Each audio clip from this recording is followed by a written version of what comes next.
झारखंड सरकार की कृषि एवं सहकारिता मंत्री शिल्पी नेहा तिर्की ने कहा कि केंद्र और राज्य की कृषि और किसानोन्मुख योजनाओं को धरातल पर लाना विभाग की प्राथमिकताओं में से एक है। ये बातें उन्होंने रांची के नेपाल हाउस में मासिक समीक्षा बैठक में कहा।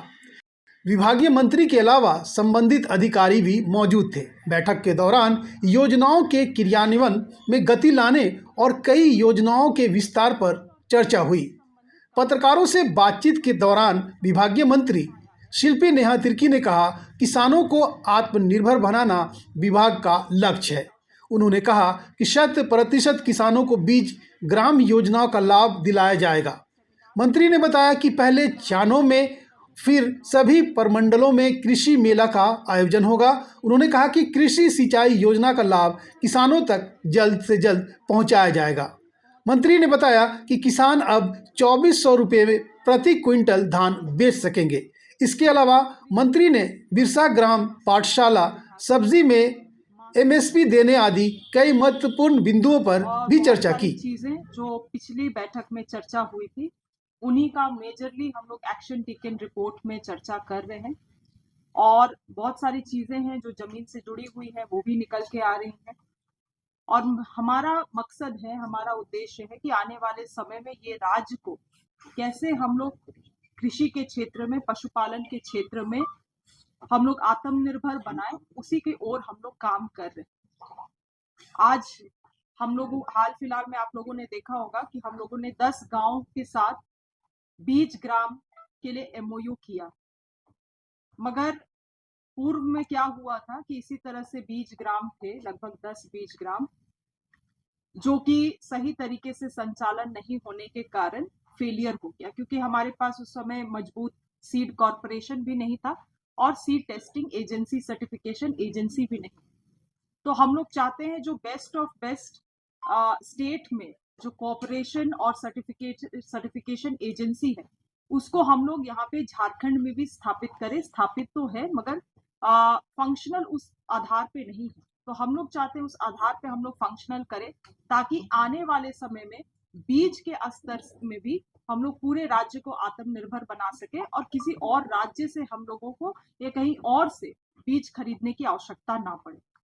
इसके अलावे 18 तारीख को चान्हो में प्रमंडलीय स्तर हमारा कृषि मेला होने वाला है, जहां पे सभी जिला के और ब्लॉक के और साथ ही पंचायत के जितने भी BLWs हैं वहां पे उपस्थित होंगे। इसके अलावे प्रमंडल में दक्षिण छोटा नागपुर प्रमंडल में जितने भी हमारे जो प्रोग्रेसिव किसान हैं, जो किसान रजिस्टर्ड हैं हमारे साथ, उनको भी आमंत्रित किया जा रहा है।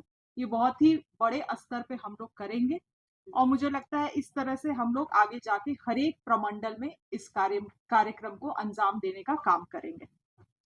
एक चुनौती निकल के आ रही है, जो कि है कि बहुत सारे योजनाओं को हम लोग जमीनी स्तर पर क्रियान्वयन नहीं कर पा रहे हैं, और जिसका मुख्य रूप से कारण है कि हमें जो वैध बेनिफिशियरी हैं, जो लेजिट बेनिफिशियरीज हैं, लाभुक हैं, उन तक हमारी योजना पहुंच ही नहीं पा रही। बहुत बार ऐसा हो रहा है कि जिनको पहले योजना मिला था उन्हीं को दोबारा से वही योजना दे दिया जा रहा है, वही ट्रेनिंग दे दिया जा रहा है।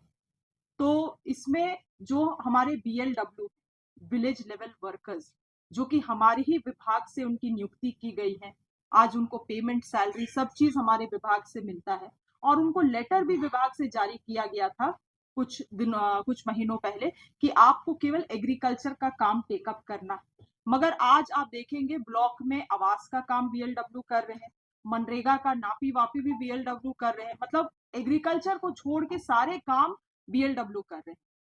तो उनको भी रुचि लेने की जरूरत है, क्योंकि इस विभाग से उनको पेमेंट किया जा रहा है, इस विभाग की योजनाओं के बारे में उनको जानकारी नहीं है, तो ये चिंता का विषय है। तो हमारा एक प्लान है कि बहुत जल्द राज्य के जितने भी BLW हैं उनके साथ हम लोग एक सेमिनार करके पहले तो उनको सरकारी जितनी हमारी विभाग की योजनाएं हैं उनसे जोड़ने का काम करेंगे, ताकि सही लाभुकों का नाम हम तक पहुंच पाए। आज रांची जैसे जिला में, जहाँ पे आपका मांडर और चान्हो जो क्षेत्र पड़ता है वो कृषि बहुल क्षेत्र है, मगर आज वहां पे एक सिंचाई के लिए भी एप्लीकेशन हम तक नहीं पहुंचा है। जीरो टारगेट भी जीरो है, और हम लोग बहुत ही पीछे चल रहे हैं। तो जिस कारण अगर देखा जाए, जैसे कल मैं चान्हो में थी ब्लॉक मीटिंग में, तो पता चला कि वहां पे जो लाभुक हैं उनको इस बारे में कोई जानकारी नहीं है और ब्लॉक में फॉर्म तक उपलब्ध नहीं है। अब आप बताइए, एक मार्जिनलाइज सभी की जानकारी के लिए आप लोगों के माध्यम से राज्य की जानकारी के लिए भी बतला दूं कि जो प्राइस निर्धारण है और सभी चीजें हैं वो आपका सिविल सप्लाई की ही विभाग से होगा, मगर फिर भी किसान क्योंकि हमारे हैं, स्टेक होल्डर्स हमारे हैं, तो हमें भी चिंता है इस बात का। देखिए, पहले 2300 रुपया था, नवंबर में जब कैबिनेट में पारित हुआ तो इसको 100 बढ़ा के इसको 2400 रुपया किया गया।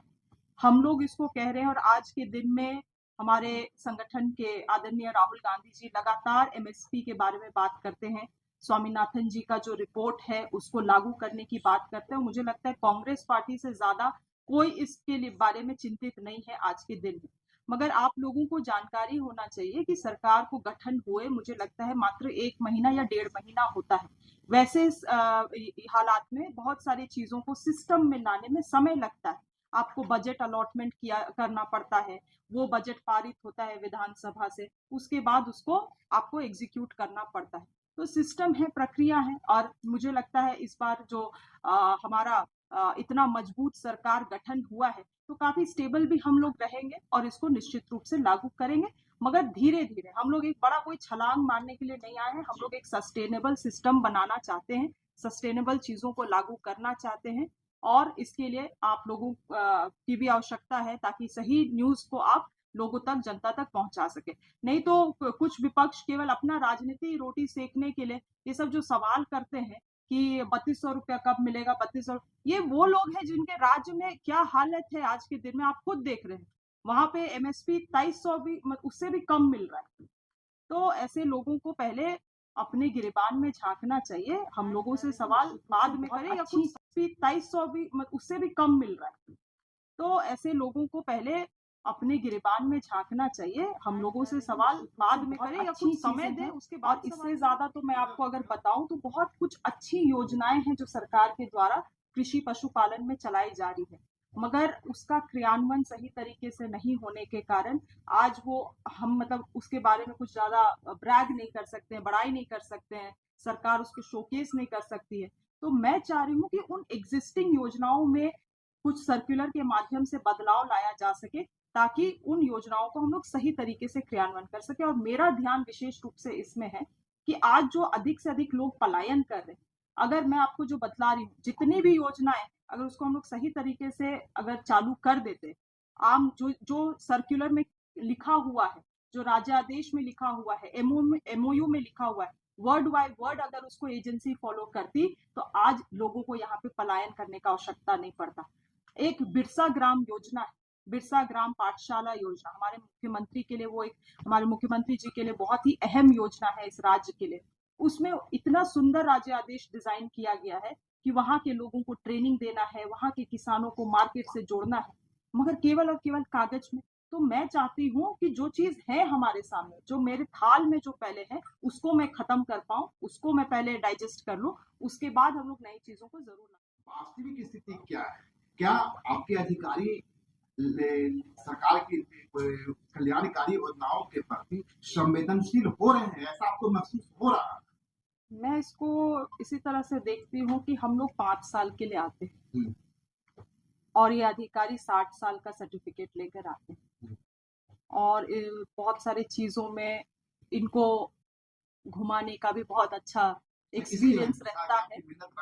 ठीक है, मगर मेहनत हम लोग निश्चित रूप से करेंगे। बाकी क्या होगा, जो मैं मेहनत कर रही हूँ अपने विभाग में, इसका क्या रिजल्ट आएगा ये तो समय ही बताएगा। मैं भी आज आपने स्वामीनाथन कमीशन की चर्चा की, क्या आने वाला बजट, जो बजट आने वाला है, उसमें स्वामीनाथन कमीशन के कुछ रिकमेंडेशन को कृषि विभाग तरजीह देने जा रही है क्या?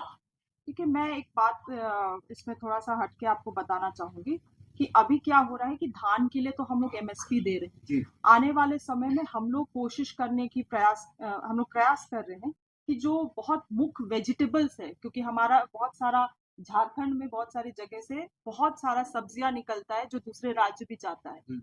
तो वैसे हालात में उन सब्जियों के लिए भी हम लोग एक एमएसपी डिफाइन करने का काम करें, वो भी हमारा प्रयास है। इसके अलावे बहुत सारे ऐसे फॉरेस्ट प्रोड्यूस है। आज यहाँ पे देखिएगा झारखंड जैसे राज्य में सबसे अधिकतर हम लोग महुआ भी देखते हैं, एक फॉरेस्ट प्रोड्यूस है। बहुत लोग अपना जीवन यापन इससे भी करें, तो इन फॉरेस्ट प्रोड्यूस को भी हम लोग कैसे एमएसपी से जोड़ा जा सके उसके लिए हम लोग प्रयास है। मगर जब तक इसको हम लोग कुछ ब्लूप्रिंट नहीं तैयार कर लेते हैं। Bureau report, news box Bharat, Ranchi.